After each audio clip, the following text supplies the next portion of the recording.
ప్రత్యక్షమైనాడు.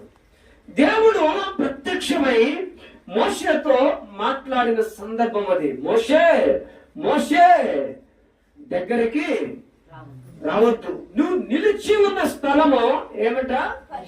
పరిశుద్ధ ప్రదేశము, నీ పాదములకు చెప్పులు విడువుము. హల్లెలూయా హల్లెలూయా.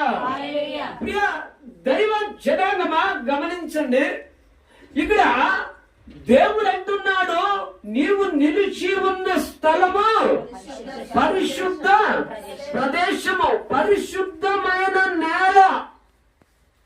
ఏ నేల? మరి ఈ పరిశుద్ధమైన నేల ఎలాగొచ్చింది? ఆది కాండములోనే నేలంతా ఏమైందని చెప్పిండు, నిన్ను బట్టి నేల శపించబడి ఉన్నది. ఇక్కడ నిర్గమకాండములో దేవుడు అంటున్నాడు మోషేతో, నీవు నిలిచి ఉన్న ప్రదేశము పరిశుద్ధ ప్రదేశము. హల్లెలూయా. అంటే నువ్వు నిలిచి ఉన్న నేల పరిశుద్ధమైన నేల.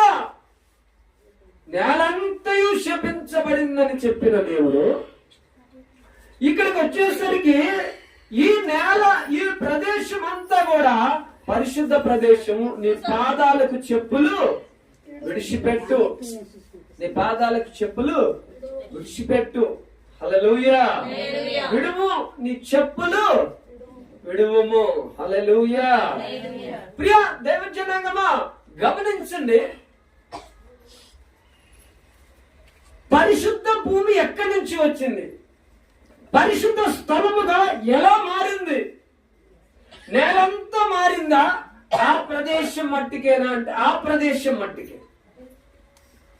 నేలంతా పరిశుద్ధపరచబడిందల్లా, ఈ ప్రదేశము పరిశుద్ధ ప్రదేశం. అది దేవుడు మోషేతో మాట్లాడినాడు. కారణం ఏంట? నేలలో శాపం ఎందుకు ఎరగొట్టబడింది? దేవుడు అగ్నిగా దిగిరాటాన్ని బట్టి. ఆమేన్. హల్లెలూయా. దేవుడు అగ్ని జ్వాలగా ఆ పదలోనికి దిగిరాటాన్ని బట్టే ఆ నేలలో ఉన్న శాపము వెరగొట్టబడింది. శాపము పోయి ఆ ప్రదేశము ఏమిగా మార్చబడింది?